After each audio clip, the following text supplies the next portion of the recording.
All right. Okay. I hope you guys are all doing well. I'm hoping you are able to get R and R Studio running, and we're also able to get Quarto running. If you're encountering issues with any of this stuff, whether it be like Tiny Tech and getting Quarto rendering, or an alternate thing is you can render to HTML and stuff. Or if you're just struggling with any of this stuff, come to office hours. I got office hours in person today at noon, and then I've got office hours online. Monday, Tuesday, Wednesday, Thursday at 4:30. So come to office hours, and I'm happy to help you out. Let's see. On Data Camp, okay, some of you have started your Data Camp homework, and others have not. And I think what I have to do, so I have actually 2 chapters due as of now, due on Friday, and just kind of seeing how much people have done so far. I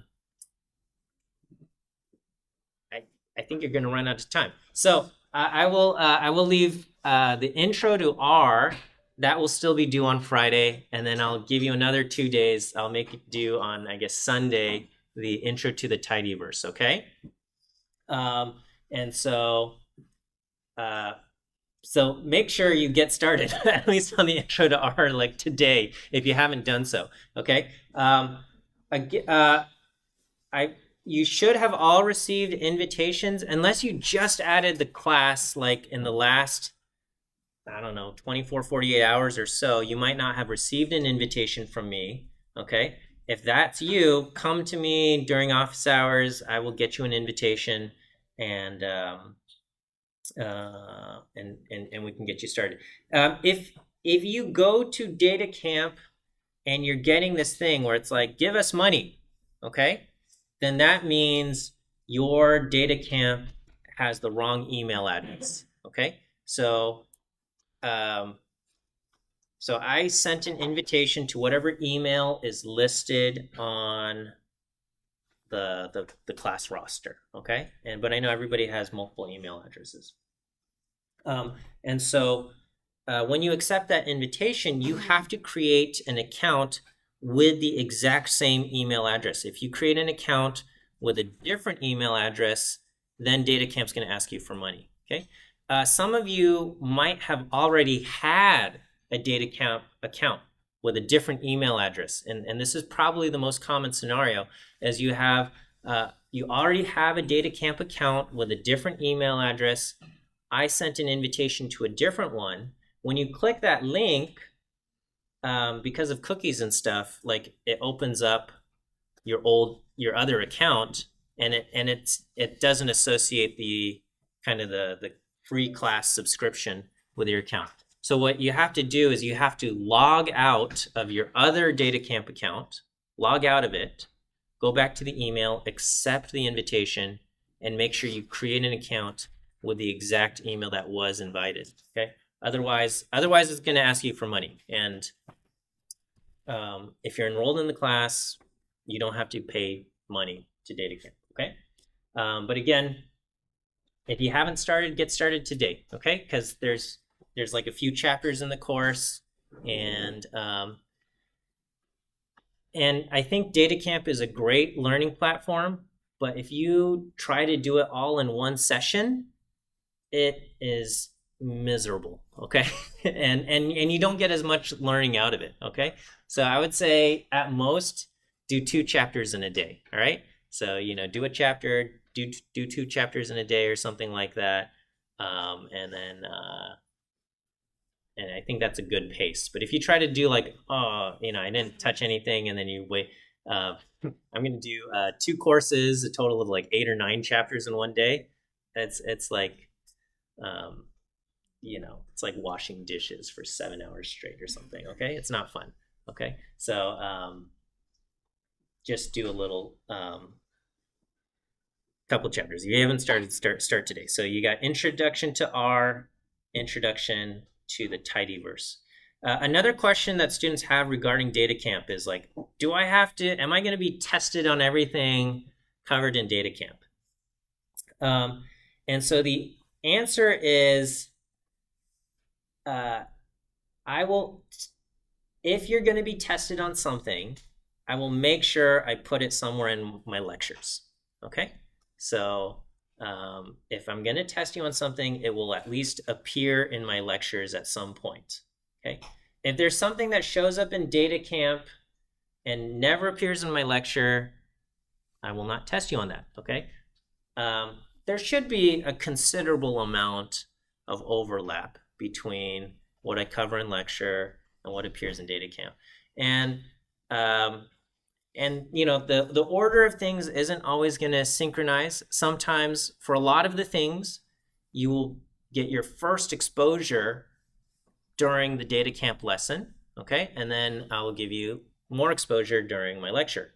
And then for other topics, I will bring up some stuff for the first time in my lecture. Like today's lecture, I'm going to introduce some data visualization stuff, okay? Just to kind of give you a high-level overview. And then they will appear later on in DataCamp, okay? So don't worry. Hopefully everything that appears in DataCamp, is incremental enough where even if you've never seen it before, DataCamp introduces it in a way that is kind of at least palatable to you. Okay, so you're gonna see stuff in DataCamp. You'll see the same stuff in class. I'll show you stuff in class. You'll see the same stuff in DataCamp.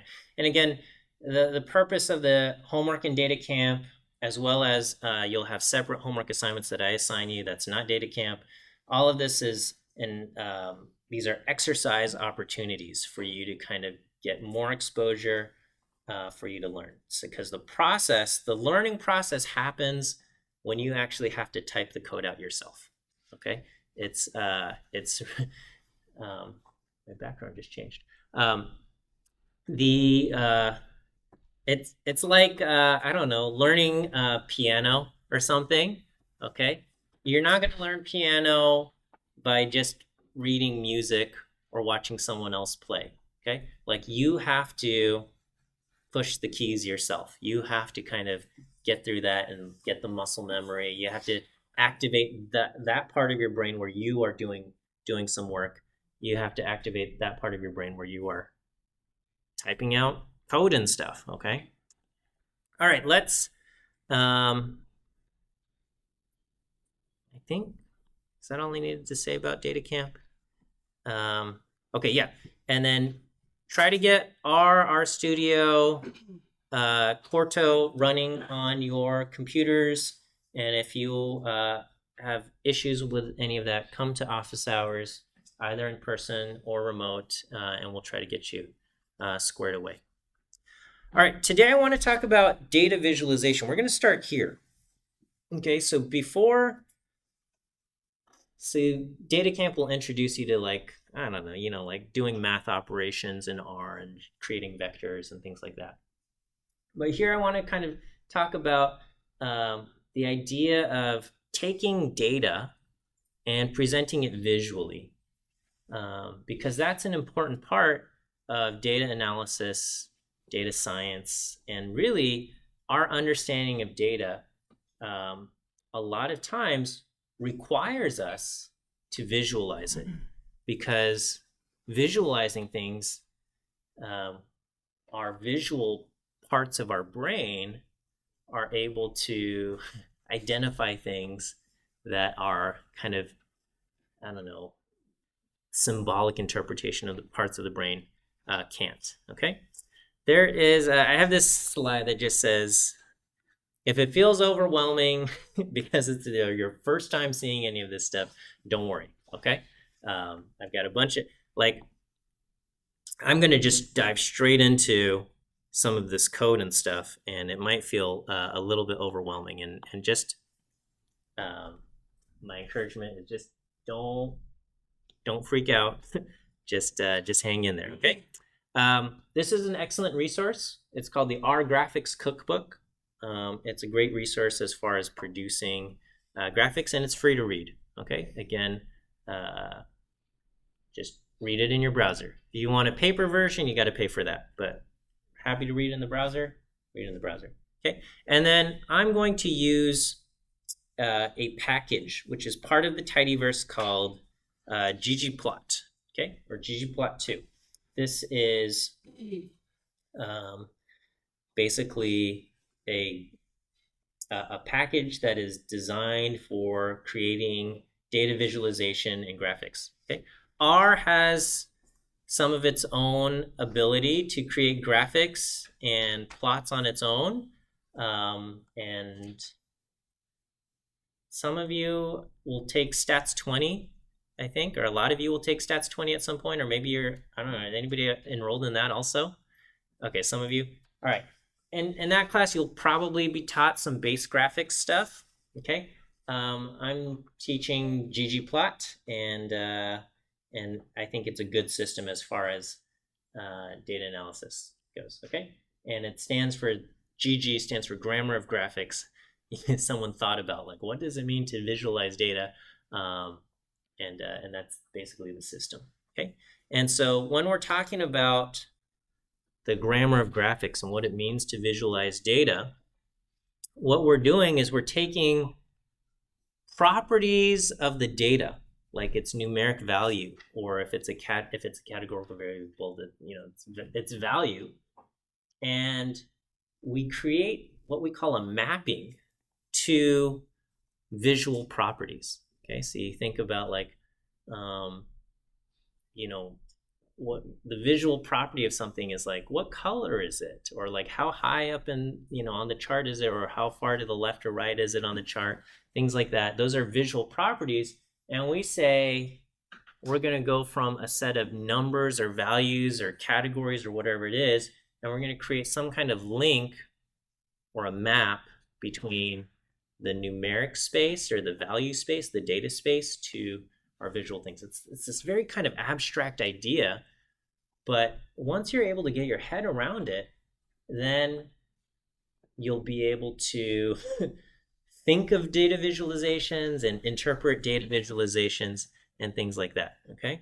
So I'm going to introduce by starting off with a scatter plot. You know, scatter plot is basically, you've got an X and Y axis, and you've got little dots on there, and, you know, they look like they're scattered around, so we call it a scatter plot. And so when we're looking at those dots, visual properties of those dots and things are going to be like the X position, its horizontal position, its vertical position, the Y position, maybe the color of the dot or the point, maybe the symbol we use for the point, so on and so forth.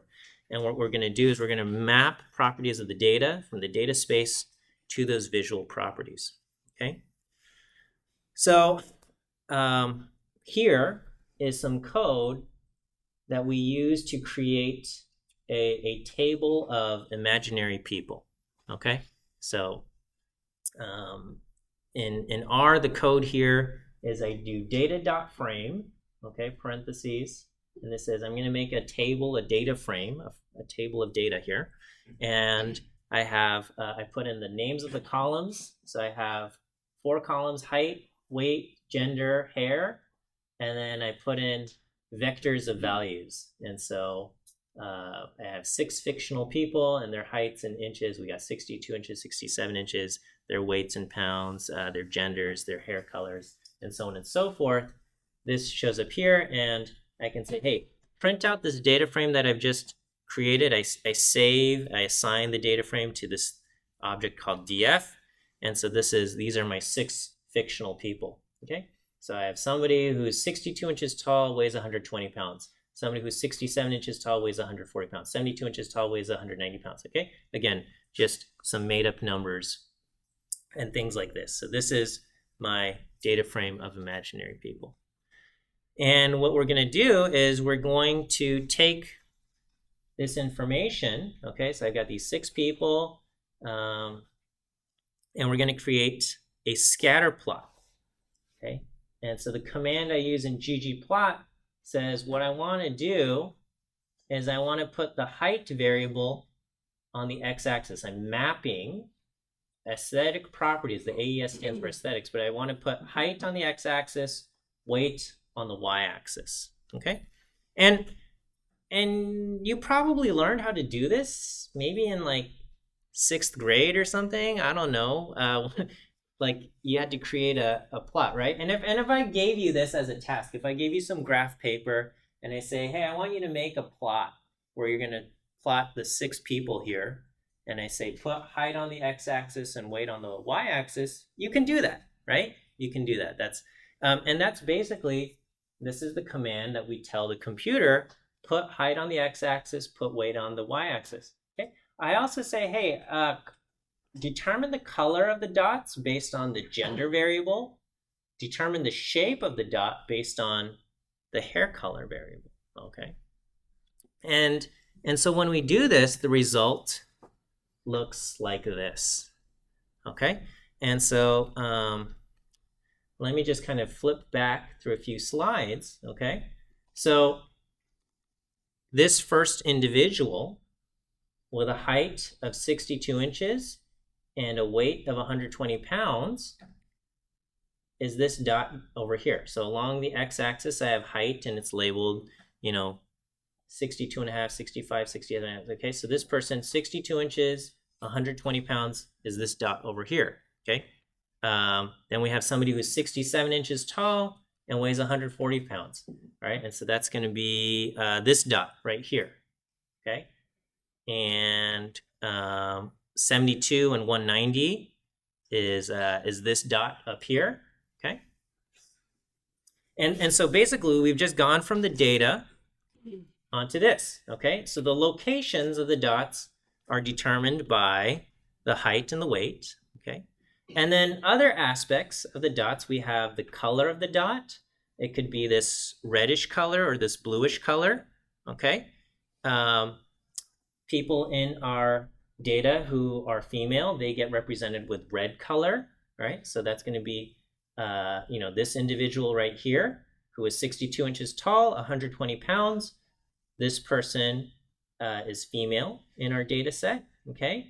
And then the person's hair color determines the shape of our dot here, okay? So we have circles, we have triangles, and we have squares, okay? And so what color is this person's hair?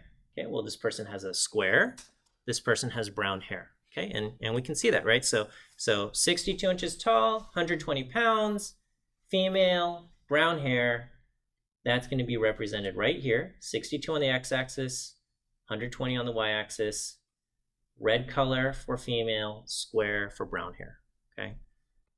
This next person is 67, 140, female, black hair. Shows up right here, 67 on the x-axis, 140 on the y-axis, female, so it's red color, and then circle for black hair, okay? And so all we've done is we've taken the data and we have turned the numbers here, or the values, the different categories for gender and hair color, to properties of what where the dot is located, the shape of the dot, the color of the dot. Okay, and that's what it does. Okay, now are we getting anything? Is this presenting anything new? Is there new data being expressed here? There's nothing new per se. Okay, but by plotting this, we are able to harness the visual parts of our brain, which are able to recognize visual patterns and reason about our data in a way that our symbolic interpretations cannot, right? So we can say, like, is that graphic giving me any new information? Technically, it's not, right? Because all we did was we just said, okay, we have this information, 62, 120, female, brown, and that's this thing right here, okay?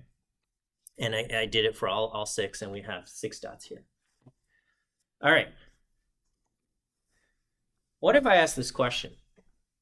Which individual here, kind of compared to everybody else, has a higher weight than we would expect for their height? or which individual here has a lower weight than we would expect for their height? That's a really hard question to answer when it's presented like this, okay? However, your visual brains are able to reason this question. If I say, all right, we have this stuff here, okay? Imagine fitting some kind of trend line. Which dot kind of appears higher, meaning has a higher weight than one might expect? Okay, one might expect would be like if there were a trend line that kind of fits the overall pattern, which dot is higher than the trend line? Which dots are lower than the trend line? And so if I said that, tell me which dot would be higher than the trend line? Right. This red triangle right here, right? Your brains are able, the visual part of your brain is able to recognize patterns and things like that, right? So we could just imagine there's some kind of trend line that kind of fits something like this, and we can say, all right, this one feels higher, these ones feel a little bit lower, or something like that, okay?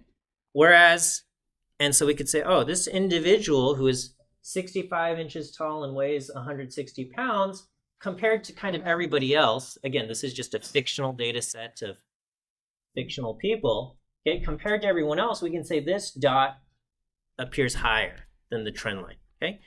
That's a harder question, right? Like if I just presented this information to you like this and I ask you the same question, who has a higher weight than we might expect? Like, I don't know if you could do it just by just looking at these numbers. I mean, eventually, like if you sit and stare and think about it for a long time, you might be able to do it, okay? And that's because this uses a different part of your brain, right? This is like symbolic interpretation where it's actually a miracle, really, that we're able to read, because reading just is like, oh, here's this funny shaped squiggle, okay? Oh, and I understand that represents this concept of 6, which is this number, right? Oh, and I also recognize that it's to the left of another squiggle. So that's not just 6, it's 6 tens, right? And like we ingrain this to you like when you're in second grade with like the tens place and the hundreds place. But like we've just accustomed to it, but it's still using a part of your brain where it's like symbolic interpretation where we go, oh, from squiggles into these numeric concepts and stuff. But that part of your brain isn't really good at like, oh, I can identify like patterns and dots and point out things that kind of stand out, right? So that's why we bother with data visualizations, because you could answer like, am I getting anything new out of this directly? No. Okay, this is the exact same information here is presented in just a different form here. Okay, but by presenting it in the different form, we can use the visual aspects of our brain. Okay. All right. Let me give you your first few quiz answer. Oh, I have to pull it up. Sorry.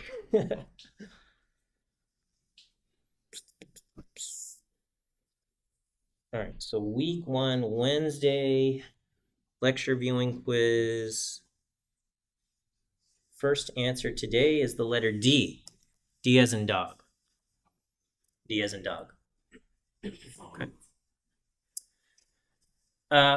Another super important part, okay, is that if somebody presents a data visualization, the person seeing the data visualization should be able to recreate all of the original data, okay? So like in the first part is like I gave you this table, like imagine we're in 7th grade or 6th grade and I say, your first classroom activities, here's a table, make the chart, okay? You make this chart, this scatter plot, okay? All right, now the other part, did you do a good job? Okay, the other part is, okay, if you give your scatter plot to somebody else who's never seen the data, can that person recreate the same exact table? Okay, and with this one, we can. okay? Because we can look at this dot and we can identify all four values, all four columns. We can say, all right, here's a dot. This person is how tall? 68 inches tall. How heavy? Looks like 165, because here's 160, here's 180, this would be 170, so this looks like 165. Okay, this person's gender is male, and this person, their hair color is black, because it's a circle, right? And we can go through this for every single dot, and we can identify all of the values that appear in the columns, okay? And so that means we have a successful data visualization, because somebody who didn't see the underlying data, when they see this visualization, is able to reproduce the underlying data, okay? So the purpose of the data visualization, there's two parts, right? We map the data to a graphic so that we can harness our visual reasoning parts of our brain. And then that's only useful, though, if we're able to kind of go from the visual back to the table of data, okay? And so in order to go from the visual back to the table of data, you need labels on the axis, okay? Like if I didn't put the numbers here, we wouldn't be able to do it, right? If we were missing the numbers, or if I didn't label what variable this is, you would not be able to reproduce the graphic. And if you don't have this legend here that says the circles represent black hair and the triangles represent blonde hair or whatever, we would also lose that ability. So these things, the legends and the axis labels, we call these guides, okay? So guides allow the viewer to reproduce the data, right? So, okay, so anyway, this is the slide on visual processing power and then mapping back to the data. So if we only look at the data, we could, if we had to, recreate the columns of the data. And that is basically this concept of data visualization and why data visualization is so important in summary here. And so, so as far as the rest of our lecture, we'll just talk about like producing this scatter plot. There are a whole bunch of different kinds of data visualizations that can be used to communicate different aspects and are useful for different kinds of data. But all of them serve the same purpose, okay? We want to go from the data to the graphic, and when it's in the graphic, we're able to harness the visual parts of our brain, and we want to be able to go from the graphic back to the data in order for us to reason about it. And if we are able to do all of that, then we have a successful data visualization, okay? If any of those things kind of fail, right? So there is a subreddit called Data is Beautiful, okay? And there's an irony in this title here, because a lot of the things presented here are not beautiful, or they're like terrible data visualizations, okay? And people love maps. I mean, I love maps also, okay? What is this? Percentage of households that have a permanently installed hot tub or whirlpool. Okay, so what am I supposed to get out of this? Montana likes whirlpools, I guess. I don't know. Okay. All right, so we have all of these things. Let's see. Let's look at some of the top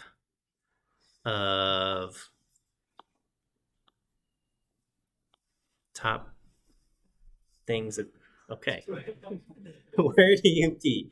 Okay, so this is supposed to be a visualization kind of representing, okay, darker colors, assuming like more people aim for this location in the toilet, I guess, all right? I don't know. People are being funny. Ha ha ha. Okay. S&P performance. So is this beautiful? Is there anything like this? What are the variables being displayed here? We have days in office along the x-axis, I guess value of the S&P relative, starting at 100% and whether it's going up or down or something.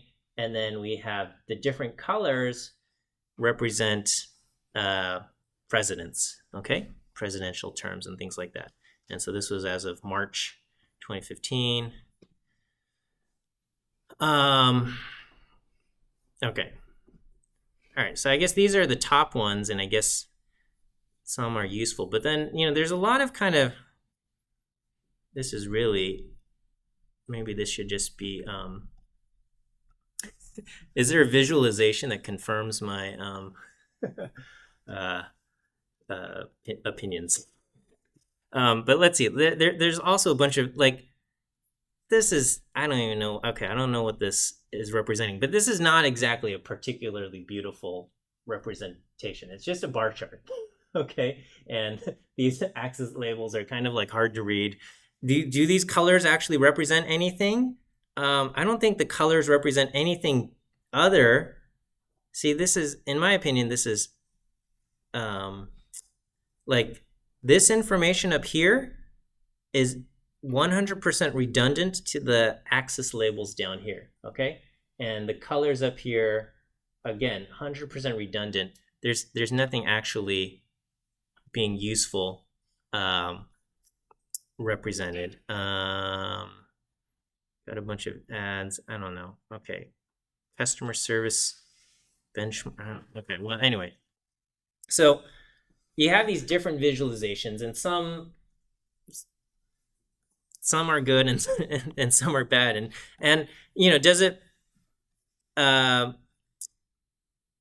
show us, what we're looking for? Can we go back? Okay. What is the information here? And so this is, I guess, based on geographic location. What cool weather? Best climates based on preferences for cool, mild, or warm. Higher score means a better match? What?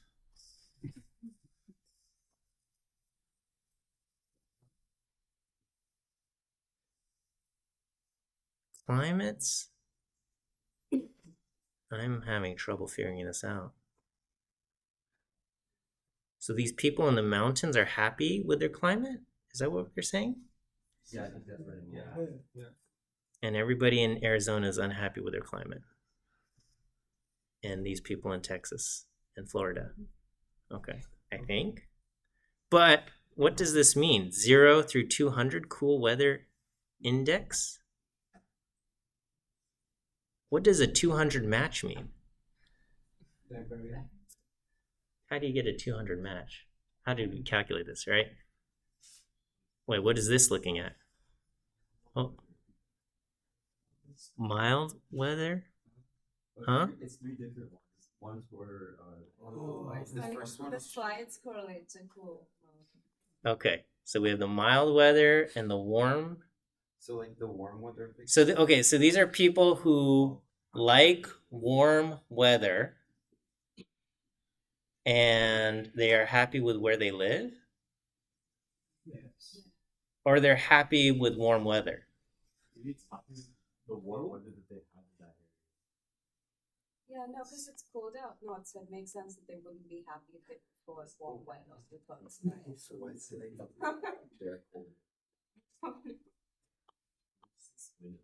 Okay. Well, we're arguing. Okay. I think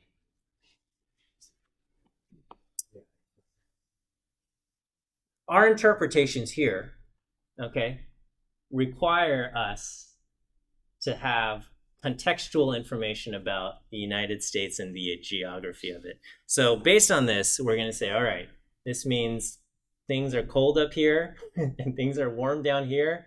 And we already know that. And so based on the labels here, we're trying to understand this. but I'm not 100% sure. Okay. Well, I'm looking for an example. Maybe you should like sort by top. yeah, I mean, so this one, so basically, yeah, it's not, I guess to say, people like maps. Oh, yeah, look, 0. Okay, so people didn't like this because they're all confused about the interpretation. Okay. Oh, all these zeros. Did I sort by new? Is that what's going on? No, top today. Yeah, top. Yeah, okay. Well, top all time, well, of course, we're going to get. What we're going to get in top all time are visualizations that are either good or visualizations that confirm the general Reddit's opinions about things, right? This confirms my own biases. I love it. Okay. Which, that's just how the internet works, right? Okay. So anyway, when we're talking about visualizations, we have some vocabulary that we have. All right, so we have the data. Okay, that's self-explanatory. All right.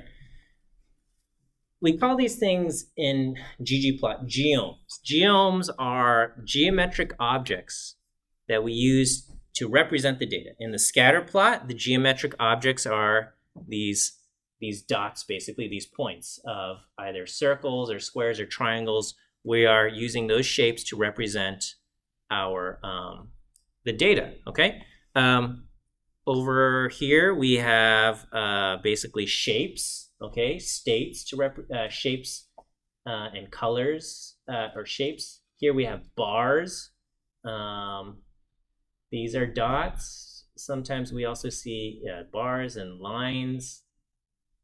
Okay, we got lines representing these things. Okay, so those are the geometric objects. Okay, aesthetics. These are the properties of those geometric objects, like where do I locate the dot on the x-axis and the y-axis? What color of the dot do I have? Okay, and then the mapping is how we go from the data space to the aesthetic. So if there's so an example of a mapping is if there's a high number, we color it red. And if it's a low number, we color it green or something like that. And if it's in between, we color it yellow, right? And so what's a high number? Maybe for one variable, high would be 100, and 100 gets red, and 0 is low, and that gets green, and 50 gets yellow, okay? But perhaps in a different data space, maybe 5 is high, and that gets red, and 1 is low, okay? And that gets green, right? So that's the mapping. How do we decide to go from a data numeric value to whatever property it is we're doing, okay? Once you've done that, and scales are how the values are transformed. So, maybe you want 100 to be red and 50 to be yellow and 0 to be green, but based on perhaps the numbers, maybe you also want to change it where 0 is green and 100 is red, but then you want to kind of have a little bit more detail in certain areas. So you bring 50 is actually going to be orange and 70, I don't know, whatever, okay? And then guides are basically the legends and the labels so that somebody looking at the graphic can go back to the data space, okay? So in our picture, we said height goes on the x-axis, weight goes on the y-axis, gender goes to the color of the dot, hair color goes to the shape, okay? And this is the plot that we get, okay? What would happen if I swap things around? I'm going to leave height on x, weight on y, but now hair color, and in our fictional data set, we just had 3 hair colors: brown hair, black hair, and blonde hair. What if I say hair color is going to go to the color of the dot, and gender goes to the shape? And just in our fictional data set, they were just male and female. And I recognize in a bigger set, we're going to have more. But in this case, we're going to have shape here, okay? So what would this end up looking like? Okay. So with X and Y, the locations of the dots are the same.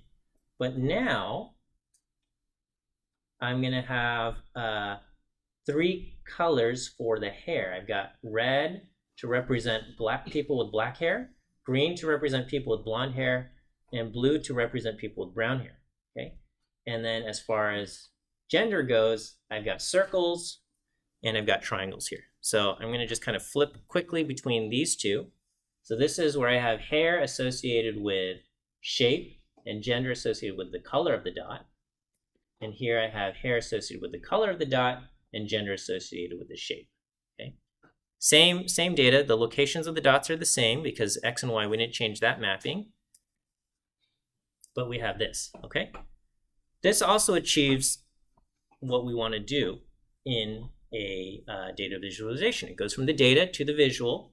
And then if I gave you this thing and I said recreate our data set, you can do that as well, right? But again, thinking about the visual parts of our brain, our eyes tend to notice color before we notice shape, okay? So over here, if I say, all right, who's got hair color, this and that, like you have to like think a little bit harder, okay? Over here, the color of the dots stand out a little bit more quickly, all right? So depending on what it is you want to try to communicate, keep that in mind, all right? So generally our eyes will notice color before we notice the shape and things like that, okay? So if you've got different kind of variables, we have that, okay? Here's a question. So it made sense to put something like height on the x-axis and weight on the y-axis, but can I put hair color on the y-axis? Can I put weight and map that to the color of the dot? Yeah. No, it's not kind of yeah, well, so like this is a reasonable objection, okay? And it's probably not a good idea to do this. But if someone said, I want you to do it, and basically when I type it into the computer like this, I'm telling the computer, I want you to do it, okay? And the computer says, all right, I'll do my best. I don't know, okay? Well, it doesn't say I don't know, but we're going to put hair on the y-axis. Okay, so what is that going to look like? And we're going to put weight on the color of the dot, okay? So what ends up happening, okay? All right. So on the y-axis, we have 3 labels on the y-axis, 3 locations. Things that appear up here have brown hair. Things that appear in this line, this y location is blonde hair. Things that appear here are people with black hair, okay? And then the weight, we said color, and well, that's a numeric thing. And so now we have to kind of use this gradient fill.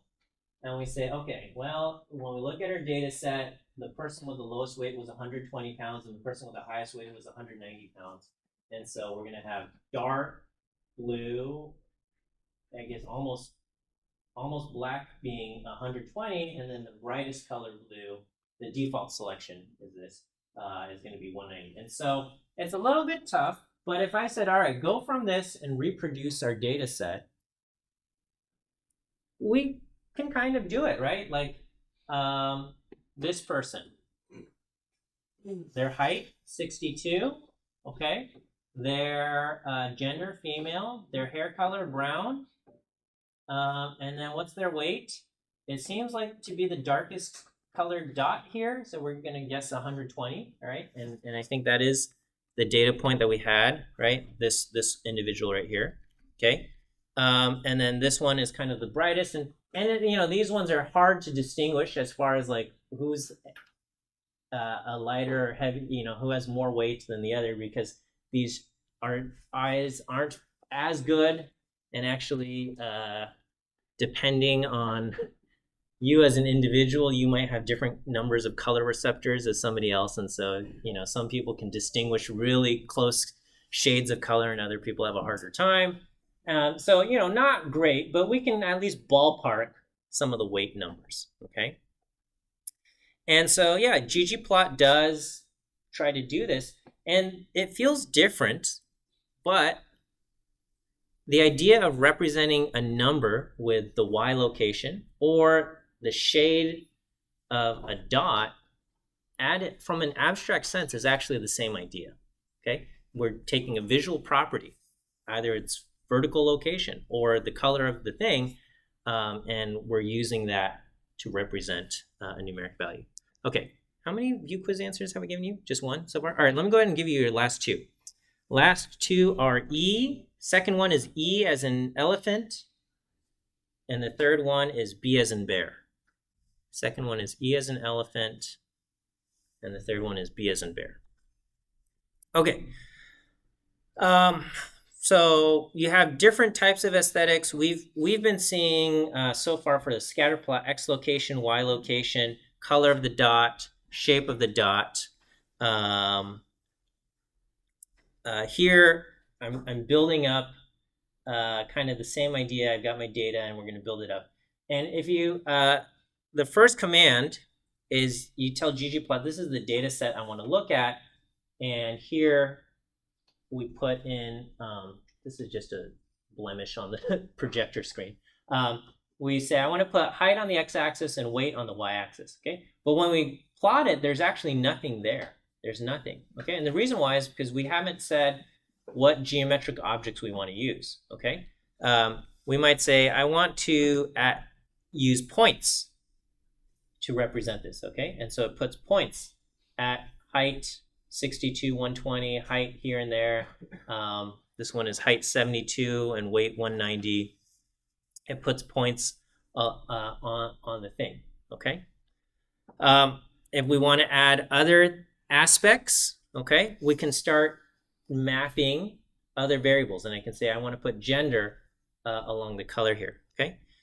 This is just kind of to say the way ggplot works is you add layers of information, okay? So our base layer is going to be, I want this ggplot with, based on the data frame, okay? We're going to call this thing object P, and then I want to add points, okay? P plus geoPoint will produce this.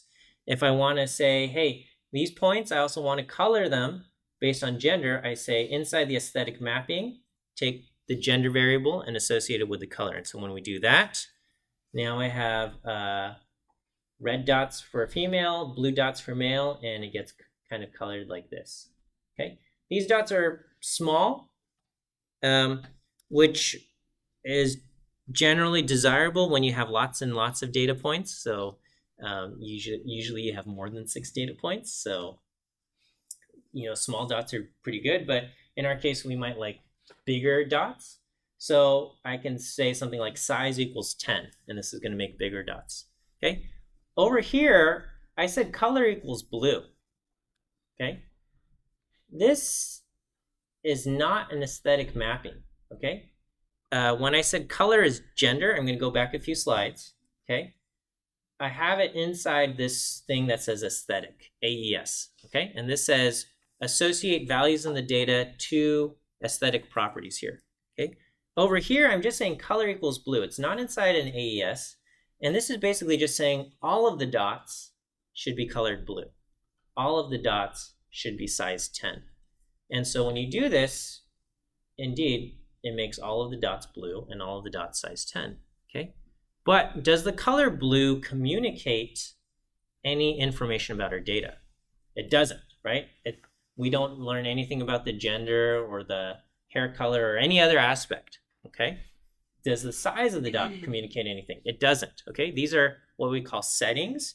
And so it just changes the way our thing looks. And maybe we want certain things because, I don't know, if you want to create plots for dark mode, right? So people might prefer to look at things on a dark screen or something. You might want to change some of the settings around, but it doesn't communicate information about the data, okay? So as far as this goes, if I said, hey, reproduce the data table, the only variables you'd be able to produce into this data table would be the height and weight variables here, okay?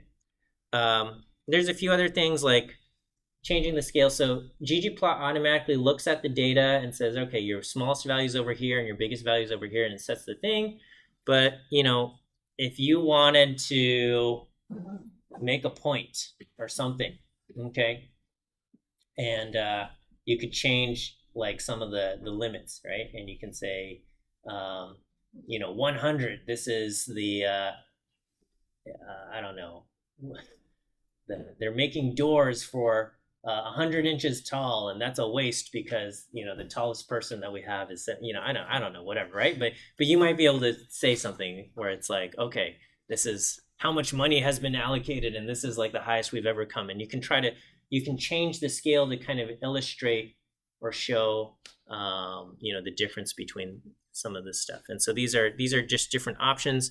There's a whole bunch of options. I've just mentioned a couple of these in this kind of introductory thing. And we're going to be spending a lot of time going through data visualization and stuff. On Friday's lecture, I'll just kind of talk about how data visualization can be used to tell stories and stuff, and help us uncover aspects of our data. But this is where we're going to get started. All right, we'll end here. Have a great rest of your day. We'll see you on Friday. Thank you.